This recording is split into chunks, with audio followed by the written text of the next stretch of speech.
नमस्कार साथियों, आज हम C++ के कुछ इम्पोर्टेंट क्वेश्चंस को देखेंगे जो प्रीवियस ईयर में भी आए हुए हैं और इम्पोर्टेंट MCQs है। तो ये हमारा आज का जो सेशन है वो MCQ बेस्ड सेशन रहने वाला है। तो शुरू करते हैं हमारा सेशन। पहला क्वेश्चन है हमारे पास, hash include user defined .h which of the following is the correct syntax to add the header file in the C++ programming. तो C++ प्रोग्रामिंग में हमें एक करेक्ट सिंटेक्स बताना है हेडर फाइल के लिए। तो ऑप्शन देख लेते हैं। हैश इंक्लूड यूज़र डिफाइन, यहाँ पे कर्ली, यहाँ पे हमारे पास ब्रैकेट लगे हुए हैं, लेस देन और ग्रेटर देन के, और यहाँ पे नेक्स्ट है हमारे पास हैश इंक्लूड डबल क्वाट्स में यूज़र डिफाइंड हैश इंक्लूड में लगा हुआ है यहाँ पे। तो हम देखते हैं, हम हमेशा लिखते हैं हमारा hash include bracket user defined bracket close, या फिर हम इसका एक और सिंटेक्स हो सकता है हमारे पास, हैश इंक्लूड डबल क्वाट्स के अंदर यूज़र डिफाइंड और .h तो आएगा इसी, क्योंकि .h का मतलब हेडर फाइल। तो A और B जो है हमारे वो दोनों सही आंसर होंगे, A और B। तो option number D is the right answer. यहाँ पर जो C ऑप्शन है इसके अंदर इंक्लूड में ब्रैकेट्स लगा रखे हैं जो कि एक रॉन्ग है। यहाँ पे ब्रैकेट जो है वो इंक्लूड में नहीं आएगा। यूज़र डिफाइंड ऑलरेडी यहाँ पे सही है, बट यहाँ पे जो फर्स्ट पार्ट है ये रॉन्ग है, सेकेंड पार्ट वाला सही है। तो इसका आंसर होगा option number D, both A and B is right answer. चलते हैं नेक्स्ट क्वेश्चन। नेक्स्ट है, which of the following is the correct syntax to print the message in C++ language। हमें बताना है कि मैसेज को प्रिंट करने के लिए C++ में कौन सा सिंटेक्स होगा। तो हमने देखा था कि प्रिंट एफ जो सिंटेक्स था ये हमारे पास C लैंग्वेज में था, और स्कैन एफ हमारे पास जो वहाँ था वो इनपुट लेने के लिए था। अब देखते हैं हम यहाँ पे कि C++ में क्या है। सी आउट हेलो वर्ल्ड, सी आउट हेलो वर्ल्ड आउट। तो हमने देखा था C++ के अंदर जो सिंटेक्स होगा सी आउट हेलो वर्ल्ड, ये वाला हमारा सिंटेक्स होगा। यहाँ पे सी आउट है, ये भी स्मॉल में रहेगा, और इसके लिए जो हमारे पास इनपुट के लिए तो सी इन हेलो वर्ल्ड, ये हमारे पास इनपुट के लिए रहेगा। और जो प्रिंट के लिए है तो यहाँ पे सी देखते हैं हम, तो यहाँ सी कैपिटल है, बाकी सब स्मॉल है। यहाँ पे आउट कोई फंक्शन होता नहीं है, सी आउट यहाँ पे कैपिटल में, इसलिए कैंसिल। तो option number A is the right answer. Option number A is the right answer. चलते हैं नेक्स्ट क्वेश्चन। नेक्स्ट क्वेश्चन है, which of the following is the correct identifier. यहाँ पे हमें आइडेंटिफायर बताना जिससे हम वहाँ पे वैल्यू पुटअप कर सकते हैं। $var underscore name, var underscore name, var name @ none of this. तो हमें याद रखना है कि कोई सा भी जो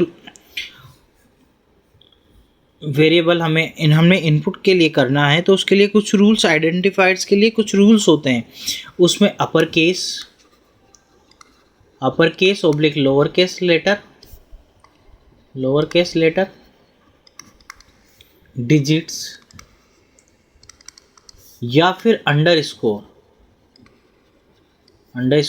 ये साइन जो हमारे पास लिखा हुआ है, या फिर अंडरस्कोर आना चाहिए। और सेकंड जो रूल होता है ये हमेशा नॉन डिजिट कैरेक्टर से ही स्टार्ट होता है, जैसे हमने यहाँ पे स्टार्ट कर दिया 1 VAR, तो 1 ये रॉन्ग हो जाएगा क्योंकि ये डिजिट से स्टार्ट है, तो ये भी नहीं होगा। और यहाँ पे जो स्टार्ट होगा वो हमेशा होगा कैरेक्टर से, यानी कि जो, और यहाँ पे जो लिखा हुआ है हम देख लेते हैं एक बार, VAR अंडरस्कोर पर यहाँ पे डॉलर का साइन लगा हुआ तो इसलिए कैंसिल। VAR अंडरस्कोर 1 2 3 ये राइट है। या तो वो अपर केस या लोअर केस के साथ में हमारे पास अंडरस्कोर उसमें होना चाहिए और एक डिजिट भी होना चाहिए। तो VAR अंडरस्कोर 1 2 3 तो ये राइट आंसर है। यहाँ पे VAR @ ये जो स्पेशल साइंस है ये नहीं आएंगे। इस यहाँ पे एक और हमारे पास जो प्रॉपर्टी होती है वो होती है कि नॉट कंटेन एनी स्पेशल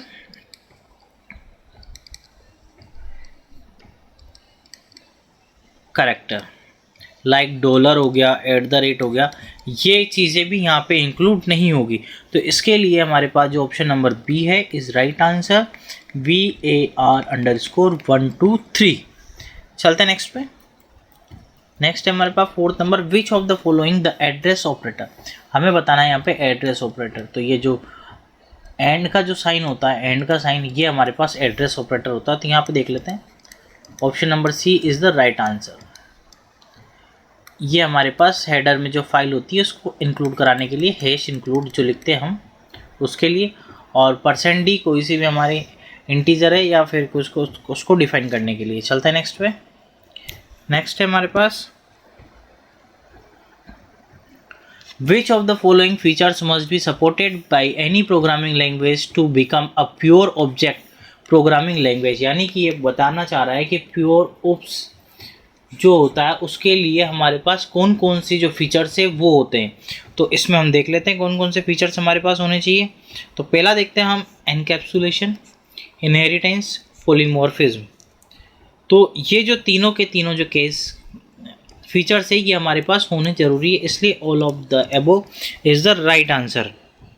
यहाँ पे सारे के सारे फंक्शंस जो है वो हमारे पास होने चाहिए। इनकैप्सुलेशन जो होता है वो डेटा और फंक्शन को एक साथ क्लास के अंदर रखने का काम करता है। ये होता है डेटा एंड फंक्शन को एक साथ क्लास में रखता है। और जो हमारे पास पॉलीमॉर्फिज्म है, पॉलीमॉर्फिज्म के अंदर जो होता है वो है हमारे पास ये दो शब्दों से मिलके बना हुआ है। एक तो पोली, एक है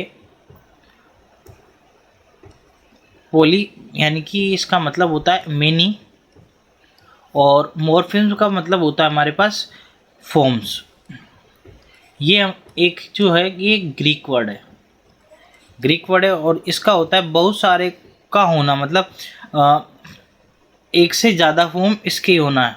पॉलीमॉर्फिज्म मेनी फॉर्म्स, यानी कि एक जिसके द्वारा एक मैसेज को बहुत सारे फॉर्म्स में डिस्प्ले करना, ये कहलाता है। तो C++ में जो पॉलीमॉर्फिज्म होता है तो इसमें बहुत सारी क्लासेस होती है जो इनहेरिट के द्वारा एक दूसरे से जुड़ी हुई होती है। चलते हैं नेक्स्ट पे। नेक्स्ट है 6th number, the programming language that has the ability to create the new data types is called overload, encapsulate, reprehensible, extensible. तो इसका जो सही आंसर होगा वो होगा हमारे पास ऑप्शन नंबर डी। एक्सटेंसिबल जो लैंग्वेज होती है ये जनरेट करती है न्यू डेटा को, ये न्यू डेटा को जनरेट करने का काम करती है, जिसे क्रिएट न्यू डेटा टाइप्स, यानी कि न्यू डेटा टाइप्स को क्रिएट करने का काम करती है। चलते हैं नेक्स्ट पे। नेक्स्ट है, which of the following is the original creator of the C++ language. तो C++ लैंग्वेज का ओरिजिनल जो क्रिएटर था या फाउंडर था वो कौन था। तो ये है Bjarne Stroustrup. Option number C is the right answer. चलते हैं नेक्स्ट पे। और इसी के साथ में हम देख लेते हैं कि इन्होंने 1997 में AT&T बेल लैब्स में इसका आविष्कार किया था। AT&T बेल लैब 1997 में। चलते हैं नेक्स्ट में। Which of the following is the correct syntax to read the single character to console in the C++ language? read ch कुछ होता नहीं है, get line नहीं होता, get ch। इसके नेप हमारे पास जो आता है ये आता है हमारे पास C लैंग्वेज में यूज़ में, यहाँ पे हमारे पास get ch is the right answer. इसके लिए जो हम फाइल यूज़ में लेते हैं cin.get, ये वाला इसके लिए फंक्शंस यूज़ में आता है जो हमें एक सिंगल लाइन या मल्टीपल कैरेक्टर को कंसोल करने के काम में आता है। चलते हैं नेक्स्ट पे। नेक्स्ट है, which of the following statement is correct about the formal parameters in C++। Formal parameters के बारे में हमें बताना है। तो parameters with which function are called parameter which are used in the definitions of the functions variable other than pass parameter in a function. Variable date are never used in the functions.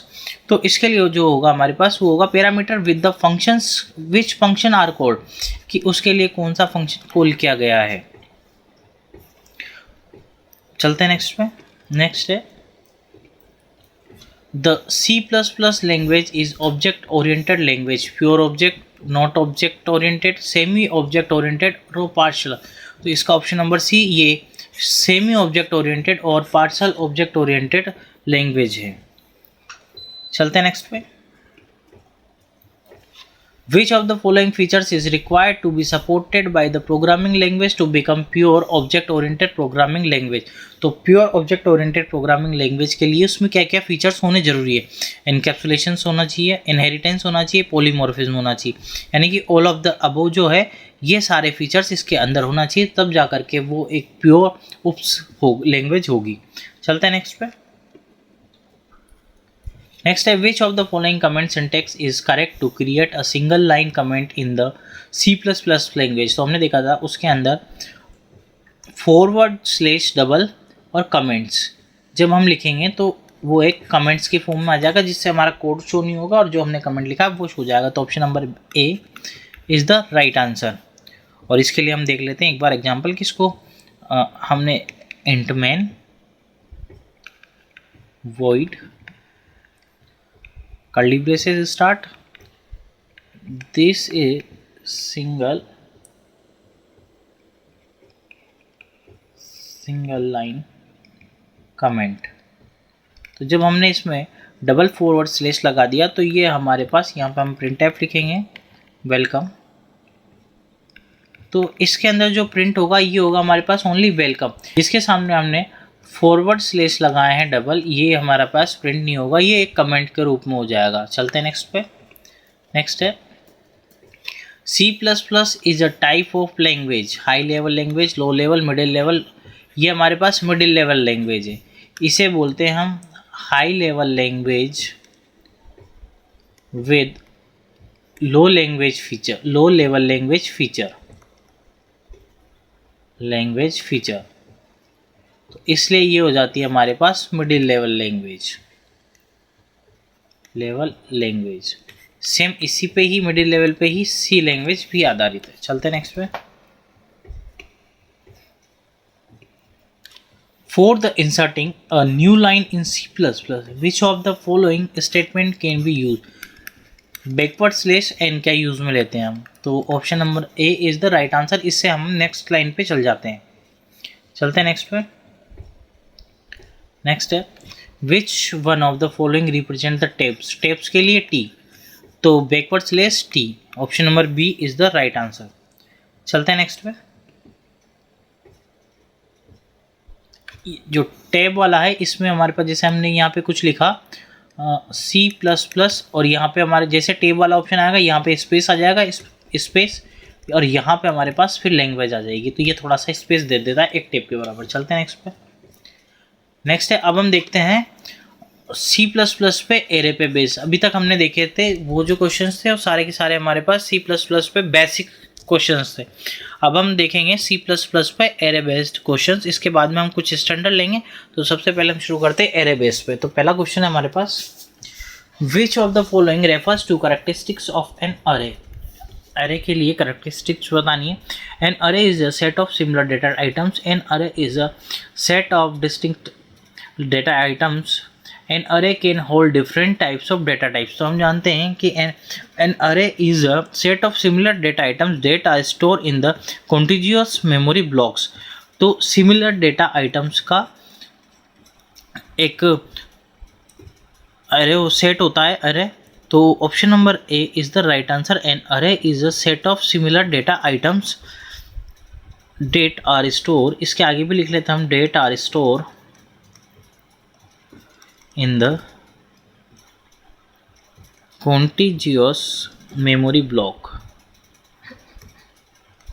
क्योंकि जब हम array को define करते हैं तो array यहाँ पे size array की क्या साइज़ होगी, या फिर एरे को जब ब्लैंक भेजेंगे तो ऑटोमेटिक उसकी साइज़ ले लेगी, लेकिन ये सारे ही जो आइटम्स हैं ये एक सिमिलर डेटा आइटम्स होंगे। चलते हैं नेक्स्ट पे।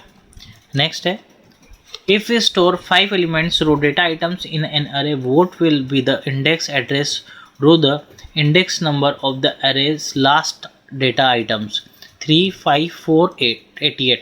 तो बोल रहा है 5 एलिमेंट्स, तो यानी कि जो एरे होगा उसकी साइज़ होगी हमारे पास 5, लेकिन जो एरे की जो वैल्यूज़ आएगी हमारे पास में वो आएगी हमेशा, जो जीरो एरे चालू होता है वो होता है स्टोर, जीरो से स्टोर। तो 0, 1, 2, 3 और 4, तो 0 से स्टार्ट होगा, 4 पे ख़त्म होगा, टोटल 5। तो यहाँ पे हमारे पास जो वैल्यू आएगी वो आएगी option number C 4 is the right answer, क्योंकि जो एरे जो उसके स्टोर करता है वो फर्स्ट आइटम हमेशा उसका स्टोर एट 0। चलते हैं नेक्स्ट पे। नेक्स्ट है, which of the following is the correct syntax for declaring the array. Array को डिक्लेयर करने के लिए यहाँ पे लिखा इनिट कोई फंक्शन नहीं होता, इंट एरे या तो ब्लैंक या तो हम इसको ब्लैंक छोड़ देंगे, या फिर इंट एरे इसकी कोई भी एक साइज़ दे देंगे, यानी कि जैसे हमने 5 दे दी। तो ऑप्शन में देख लेते हैं, एरे नॉर्मल एरे डिक्लेयर नहीं होगा, इंट उसकी वैल्यूज़ भी याद होनी चाहिए कि इंट एरे किस टाइप का है, तो इंट टाइप का है। तो option number B int array 5, इसकी जो लेंथ होगी या फिर जो एलिमेंट्स होंगे 5 होंगे। चलते हैं नेक्स्ट पे। जैसे इसको देख लेते हैं एक बार हम, इंट एरे, या तो इसकी वैल्यू हम 5 डिक्लेयर कर देते हैं, और आप जिसकी 1, 2, 3 इसके बाद में हम इसका एरे बंद कर देंगे। तो इसकी साइज़ तो ऑलरेडी 5 है, पर हमने 4 डेटा स्टोर कराया तो एक ब्लैंक रह जाएगा।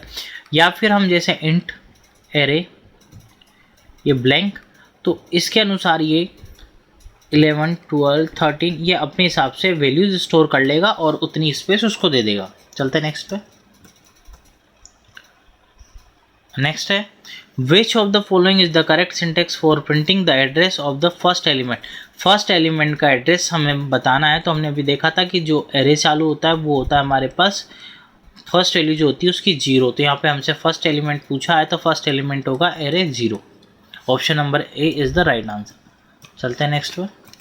नेक्स्ट है, which of the following given the fourth element of the array. Fourth element बताना है, तो एरे की जो साइज़ है इंट ये हमारे पास 4, तो शुरू होगा 0, 1, 2 और 3।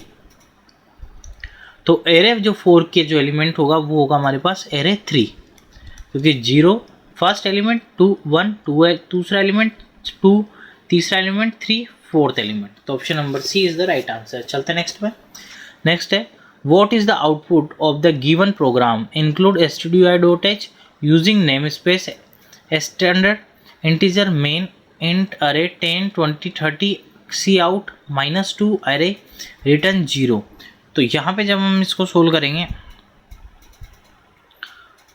तो ये हमारे पास आएगा माइनस साइन होने के कारण स्पेसिफिक द एरे एलिमेंट्स, और नेगेटिव वैल्यू यहाँ पे आएगी हमारे पास। यहाँ पे -2 होने के कारण हमारे पास नेगेटिव वैल्यू यहाँ पे आएगी। तो option number B is the right answer, -30।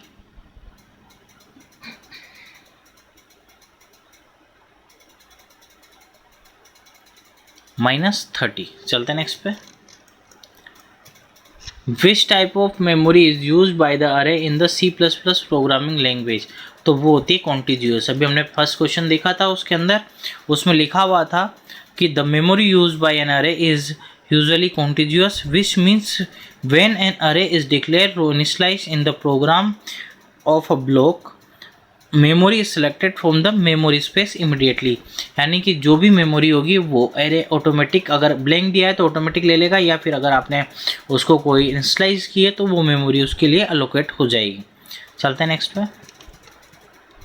Next है, which of the following is the correct definition of the sorting. Sorting is a type of process in which the data raw information is ordered into a specific order, example increasing order या decreasing order. तो option number A ही right है, क्योंकि जो sorting के बारे में बोला है उसने एक प्रोसेस है जो इसमें डेटा और इन्फॉर्मेशन को एक ऑर्डर के रूप में, स्पेसिफिक ऑर्डर के रूप में इसको ऑर्डर सेट की जाती है। तो देखते हैं हम आगे, इसमें दिया हुआ है कि एग्जाम्पल दिया हुआ है कि इंक्रीजिंग ऑर्डर या फिर डिक्रीजिंग ऑर्डर, या तो 1 2 3 या 3 2 1, इस वाली वैल्यू में इसको सेट किया गया है। तो ये ऑप्शन नंबर ए ही राइट आंसर। चलते हैं नेक्स्ट पे। How many types of the array are there in the programming language, types बताने हैं। In the C plus plus programming there are 3 types of array, in the C plus 4 types, और last में है 2 types, या both A and B. तो इसके लिए जो हमारे पास सही आंसर होगा वो होगा option number C, there are 2 types. 2 types है, एक तो हमारे पास है सिंगल डायमेंशन और एक है मल्टी डायमेंशन एरे। ये 2 टाइप के एरे हैं हमारे पास, तो 2 types array. Option number C is the right answer. और हम एक बार इसमें देख लेते हैं जो शॉर्टिंग वाला है, तो शॉर्टिंग भी टू टाइप की होती है। तो शॉर्टिंग में एक तो अनसॉर्टेड अरे जो होते हैं अनसॉर्टेड, और एक होता है सॉर्टेड। नंबर 10 है, in C plus plus for what purpose the rank is use. Rank किस लिए यूज में आता है? It returns the size of each dimension, it returns the maximum number of elements that can be stored, it returns the dimension of the specified array. तो इसका सही answer है option number C, it returns the dimension of the specified array. तो इसमें जो single dimension और multi dimension जो array होता है, इसमें एक स्पेसिफिक एरे होता है जिसमें हमें passing it's the rank function, जिसके अंदर हम एक जो रैंक फंक्शन है इसको पास करते हैं, जिससे हमें एक उसकी जो डायमेंशन है वो पता हो जाती है। चलते हैं नेक्स्ट पे। नेक्स्ट है, which one of the following is the correct definition of the is underscore array functions in C++? A, it check that the specified variable if is of the array row node। ये option number A ही सही है कि ये जो is underscore अरे वाला जो function है ये C++ में यूज़ लिया जाता है ताकि वो उसको चेक कर सके कि जो एक वेरिएबल है ये एक एरे है या फिर नहीं। Checking that the specified element to data it's belongs to the array types row node, कि वो अरे का टाइप है या नहीं, इसको चेक करने के लिए हम is underscore array function use में लेते हैं। चलते हैं नेक्स्ट पे। नेक्स्ट है, observe the given C++ program carefully and choose the correct output from the given programs. Program iostream .h, ये हमारे पास हेडर फाइल C++ की स्ट्रिंग वाली file, using namespace standard int main function use लिया है। Functions के अंदर है सी आउट जो हम यूज़ में लेते हैं ये हमारे पास होता है प्रिंट कराने के लिए, और जो सीन होता है वो होता है हमारे पास इनपुट लेने के लिए, तो इस अरे इंट यहाँ पे वैल्यू ब्लैंक है, इस वैल्यू करेक्टर 10 यहाँ पे value strings value, class A class B class C तीनों के तीनों यहाँ पे हमारे पास कमेंट, हमने कमेंट वाला देखा था तो ये यहाँ पे फॉरवर्ड स्लैश के रूप में यहाँ पे हमें कमेंट दिया हुआ है। तो देखते हैं हम इसका आंसर क्या आएगा, 110001010। तो जो पहला वाला जो एरे है इंट के अंदर, तो ये जो वैल्यू ये नल जा रहा है, तो इसके जो हमारे पास वैल्यू जो प्रिंट कराएगा वो होगा हमारे पास इस अरे वाली जो कंडीशन है। ये चेक करिए यहाँ पे, इस अरे का भी हमने लास्ट में देखा था कि ये चेक करता है कि ये एक एरे है या फिर नहीं। तो इसके लिए और जो फंक्शंस है वो डिफरेंट टाइप के हैं, तो इसलिए ए और सी जो हम चेक करते हैं दोनों में ही इस अरे, बट दोनों जो फंक्शन है यहाँ पे इन टाइप का, यहाँ पे स्ट्रिंग टाइप का है, तो बट दोनों जो फंक्शंस हैं वो डिफरेंट टाइप के हैं, बट वैल्यू पास कर रहे हैं। तो जो फर्स्ट ए और सी है जो दोनों वैल्यू पास करेंगे ये करेंगे 0 और जो सेकंड बी ऑप्शन है करेक्टर 10, तो ये हमें पास करेगा वैल्यू 1। तो इसका जो ऑप्शन होगा 010, तो option number C is the right answer 010। चलते हैं नेक्स्ट पे। Read the given C++ program carefully and choose the correct output from the given options. Program hash include iostream.h, ये एक इनपुट आउटपुट हेडर फाइल है, header file, string वाली file namespace, ये भी same उसी तरीके का है। इंटीजर 10, इंटीजर कैरेक्टर में 10 10 और 10 10 10, तो इससे जो 1 0 से वैल्यू आएगी 1, 10 और 10 डबल बार है तो ये वाली वैल्यू देगा हमें 2, और ये 3 टाइम्स है तो यहाँ पे वैल्यू आएगी हमारे पास 3। तो हम देखते हैं इसको कि जो इसमें हमारे पास रैंक फंक्शन है, तो रैंक फंक्शन के लिए हमने देखा था कि function is use to know about the dimension of the passed array. जो अरे को हमने पास किया है, जो रैंक फंक्शन है ये हमें जो रिटर्न वैल्यू करता है वो बताता है हमें डायमेंशन ऑफ द पास्ड अरे। In case A the array pass to the rank functions is single dimensional. ये जो पहला वाला है एक सिंगल डायमेंशन, क्लास बी वाला है डबल डायमेंशन यहाँ पे, और जो सी है ये है ट्रिपल डायमेंशन वाला, 3 डायमेंशन वाला। इसलिए फर्स्ट वाले से वैल्यू आएगी 1 डायमेंशनल, और 10 10 2 टाइम्स लिखा हुआ है तो ये आएगी 2 डायमेंशनल, 3 टाइम्स लिखा हुआ है तो ये आएगी 3 डायमेंशनल। तो इसका जो सही आंसर है option number C, 1 2 3, option number C is the right answer. चलते हैं नेक्स्ट पे। नेक्स्ट है 14 number, what did we call an array of the 1 dimensional array. 1 dimensional अरे के बारे में बताना है, तो 1 डायमेंशनल अरे को हम 2D अरे के नाम से जानते हैं 2D अरे जो होता है 1 डायमेंशनल अरे।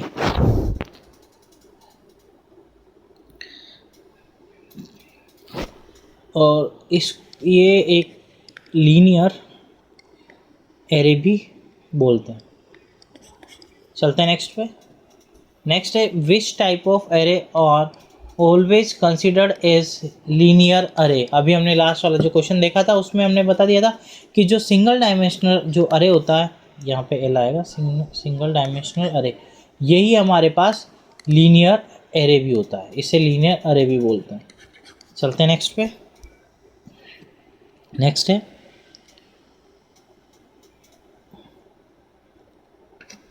विच of the following can be considered as the object of an array. हमें बताना है कि ऑब्जेक्ट ऑफ एन एरे, तो ऑब्जेक्ट ऑफ एन एरे के लिए ऑप्शंस हैं index of an array, elements of the array, functions of the array. तो elements ही यहाँ पे हमें बताना है the object of an array, तो एलिमेंट्स ऑफ द एरे ही object of the array. The elements in the array are known as the object, इसे ही हम बोलते हैं ऑब्जेक्ट ऑफ एन एरे। चलते हैं next 17 number, how many types of elements can an array store. Array कितने types के elements को स्टोर कर सकता है। Same types, character, integer, only character, all of the above. तो option number A same types. हमने देखा था जो इस एरे की जो फुल फॉर्म थी उसमें सेम डेटा टाइप्स, जो एरे होता है वो सेम डेटा टाइप्स का होता है। तो an array can hold several elements expected that all are the data elements are the same types. जो सारे जो डेटा एलिमेंट्स है वो हमारे पास सेम टाइप के होने चाहिए। देखते हैं नेक्स्ट क्वेश्चन।